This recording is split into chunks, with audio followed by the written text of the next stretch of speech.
Today you will discover an interesting graph that I wish everyone knew about, because I seriously believe that just being aware of this could prevent millions of people from getting into trouble and also significantly increase their quality of life. Scandinavian Bob here, hi. Yeah, a real voice and person behind this video, who has been involved in the porn addiction community for 13 years now and helped hundreds of guys quit for good. So if you don't like all these fake AI videos out there, consider subscribing. Check this out. Those of you who have come across some content by the addiction expert Anna Lemke have probably heard her say pain and pleasure are co-located in the brain. So what does this mean? Well, what it means is that pain and pleasure are like two sides of the same coin. Let's put pleasure up here on the y-axis and pain further down right here. Okay, so what it means is that if you push your baseline anyway, it will rebound and cause an opposite reaction later on. And then it can start looking somewhat like this graph right here. This is also known as Richard Solomon's opponent process theory of emotions. Okay, so whenever you go for some instant gratification stuff that takes no effort and feels very pleasurable, like for example drinking alcohol or eating 2 donuts and having a milkshake in the middle of the day. Well, in the moment you get quite a lot of pleasure, but after you're done, your dopamine levels will actually not just come back down, but they drop down below your baseline level here for some time. And when you're down here, you actually feel a bit of pain. Yes, this pain can be in the form of you feeling something like, this is not a good place to be. I need another donut, or I need another beer, or that you need something to take you out of that slump, even if you do not consciously think that you're in a slump. In other words, you can feel cravings, a lack of drive, and even some physical pain can occur. Now, the length of the slump here depends on how high and for how long you were spiking that dopamine during the A process. It depends on the stimuli, how often you do it, and on other things as well. But the takeaway message here is that if you find yourself in such a slump, then you should just wait it out and not go for more instant gratification stuff, either of the same sort or any other form, because that is really how you can get yourself into some serious trouble. But just as long as you're not addicted to the stimuli, if you just wait, it will go back to baseline here, and we're talking within just a few hours or a day, depending on the stimuli. In fact, it will go back to baseline even if you are addicted, but then you'll have to wait a whole lot longer. Then it can be a matter of several weeks and not just hours. The second takeaway message here is then going to be the absolute worst time you could go for some instant gratification stuff, like for example adult sites or a big meal of junk food, is right before you need to get some serious work done.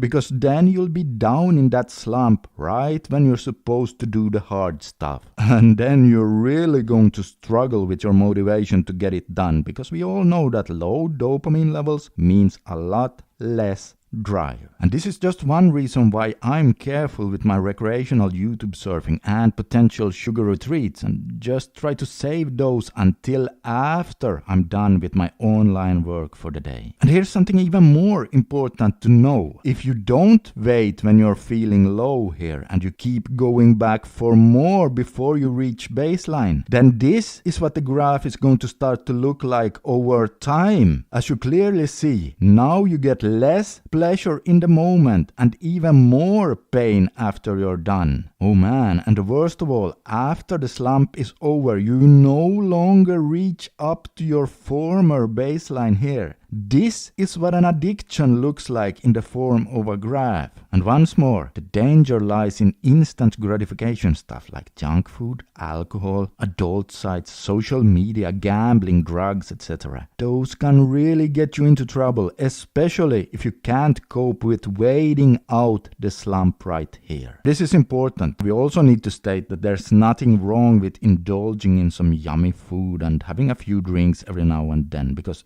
that's just part of the human experience. But then just be aware of the coming slump here then, so that you don't try to escape it by going for more low-value dopamine stuff at that very low moment. It is like the saying goes, if you find yourself in a hole, it's best to stop digging.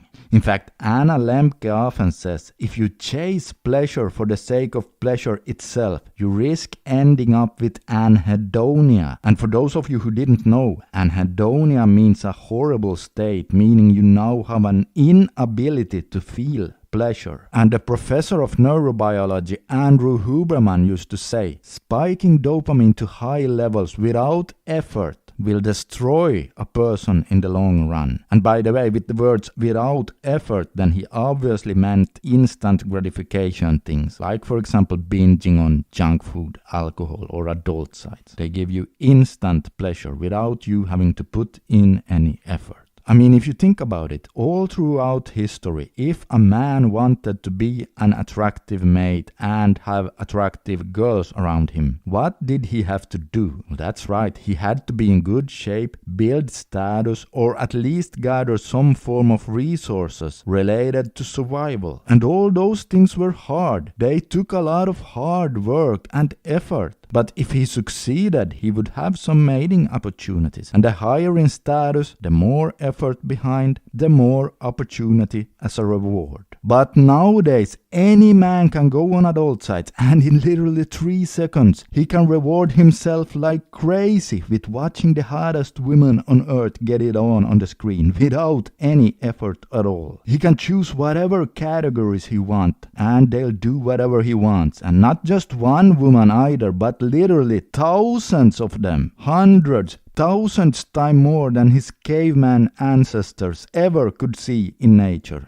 So no wonder that so many people get a numb pleasure response in today's world. But here's the most interesting part. Remember when I said that pain and pleasure are co-located in the brain? Well, that means you can actually take this graph and flip it around. So you put the painful stuff up here and the pleasure down here. Well, my friends, this means that if you, for example, go for a 30-minute run here, well, it's going to be painful in the moment, but you'll actually get a real neurobiological reward after you're done with feelings of pleasure in a healthy way. And the same goes for example, taking a cold shower or doing anything that takes a lot of effort. Then you will always get a healthy natural reward after you're done that does not lead to any addictions or anhedonia. In fact, here too, the B process only gets stronger and stronger with time, just like with the drugs. But this time it's positive. As you can see, if you keep doing this over time, now the painful stuff feels less painful in the moment, and the rewarding feelings you get after you're done will start getting stronger and will start lasting longer.